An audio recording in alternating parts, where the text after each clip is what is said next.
Welcome to today's video. Today I'm going to talk to you about stomach acid. Stomach acid is a really important part of the digestive system. It essentially triggers the whole digestive cascade. So it influences your bile production of digestive enzymes. It strongly influences the microflora, especially in the small intestine. It's one of the most important physiological parts of the digestive system. But if you click this video, and you probably also already know that the easiest way to support your stomach acid is to just take Betaine HCL. This is a supplement that is physiologically identical to the acid that we produce in our own stomach. So we can quite literally do the job of stomach acid by taking a pill. However, not everybody tolerates Betaine HCL, myself being one of them. And if you know that low stomach acid is a part of the picture of your chronic digestive problems, learning that you don't tolerate Betaine HCL can feel really disappointing. It can make you feel almost like there's nothing you can do to heal your gut and improve your stomach acid. But I'm here today to tell you that that's not true. There are plenty of things you can do, and I'm going to give you an arsenal. I'm going to equip you with so many different tools and techniques to support the functions of your stomach acid naturally. So before I give you some things to do, I'm going to give you some things to stop first of all. The reason that I like to start here is, especially with more sensitive people, you might not be able to do some of the things that I'm going to recommend today, but everybody can stop doing some of these things that are weakening your stomach acid. These are literally accessible to everyone because they don't require you to do anything. You just stop doing something. And the first and most impactful on this list is to stop drinking excessive liquids with your meals. So ideally, you would avoid drinking anything 15 minutes before a meal for the whole duration of that meal and 45 minutes to an hour after that meal. The thought process here is that even though you can't handle extra acid, we can still do as much as possible to avoid diluting the acid that your body is already producing. The pH scale is logarithmic. I'm not going to get into the complexities of this today, but what you need to know is that drinking even half a glass of pH 7 water means your stomach has to work 10,000 to a million times harder, and simply avoiding a little bit of excess liquid with your meal is an amazing way to support your stomach acid production. The second thing that you can avoid is consuming proteins and animal products with starchy vegetables. The reason for this is that proteins like animal products, chicken, beef, eggs, require a very strong acid to be digested correctly, and starches require a very low acid. They actually need a pH of 7 to 8. So when we're consuming these two food groups together, we are actually creating a conflicting need for different digestive machinery that are incompatible. In a person who has a strong digestive system, this is no problem, the body can manage. But if your digestive system is a little bit weaker, if it's struggling a little bit, we can simply avoid consuming these proteins and animal products with starchy foods like potatoes, rice, pasta, any wheat products, even pseudo grains like quinoa, anything that has a higher starch content. And it doesn't mean you can't consume these foods, it just means don't consume them together. If you're going to have your starchy vegetables, have them in one meal. And then if you're going to have your protein source, have that in a different meal. And this way the body can focus on doing one thing at a time instead of trying to do all of these things badly. So just to clarify this point further, it's okay to consume proteins and animal products, non-starchy vegetables, and fats. So have them with a salad, have them in a soup. These are your greens, these are your carrots, they're fine. Pumpkin and butternut squash is okay. We're really just trying to avoid it with things like potatoes, rice, pasta, bread,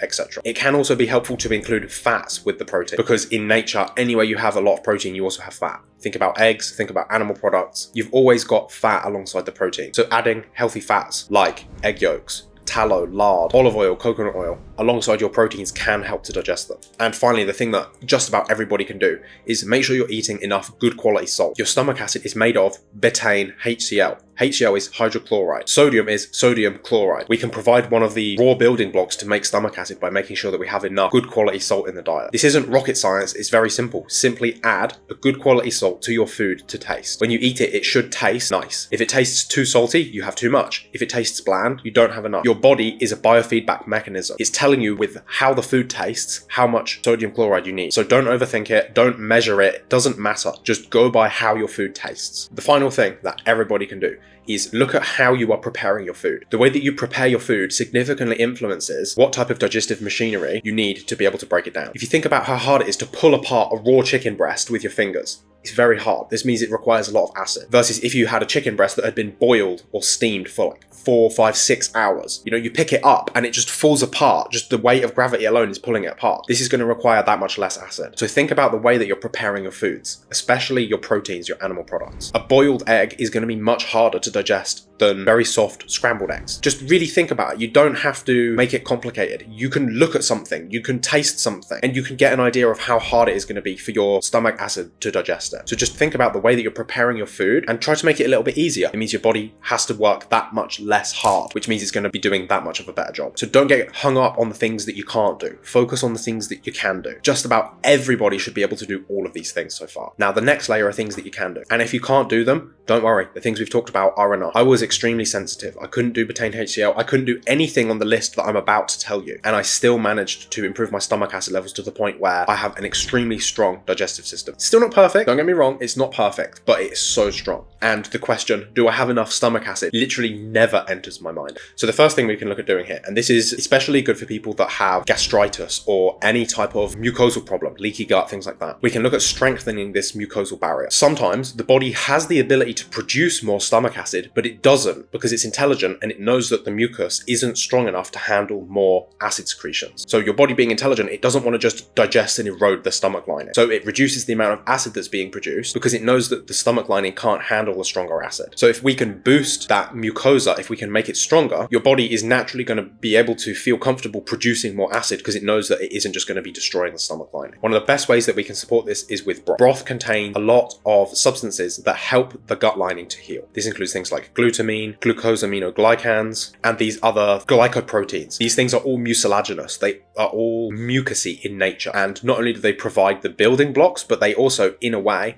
provide this artificial mucus-like substance. Does the job of the mucosa. It's also got a good amount of salt in it. You know, all broths are well salted, taste really nice, have that nice umami flavor. You're providing more ingredients there. And they also have a really nice effect of stimulating the appetite and stimulating the body to produce more stomach acid. Just in the same way that digestive bitters stimulate the digestive system to produce digestive enzymes and bile, animal products, and especially pre-digested animal products like broth, do exactly the same thing for the stomach acid. So you can get some broth in there that can be really helpful. If you have histamine problems, make sure you check out my low histamine broth guide. I'll stick it somewhere because I know that people that have digestive problems also often have histamine tolerance. I was like that exact same problem that I was dealing with, but there are ways around it. There are ways to improve your tolerance. So go and check out that guide if that's a problem for you. Next, we can look at enzymes, digestive enzymes that contain protease. And ideally, you would be wanting a digestive enzyme product that contains proteases that are a therablend. So what a therablend of enzymes is it means it's got enzymes that work at different pH ranges. So if your stomach acid is low or normal or high, or if in different parts of your digestive system, like in the small intestine where the pH is supposed to be buffered by bicarbonate of soda, where it's supposed to be much lower, more alkaline, these proteases can still work. Now, my absolute favorite is Digest Gold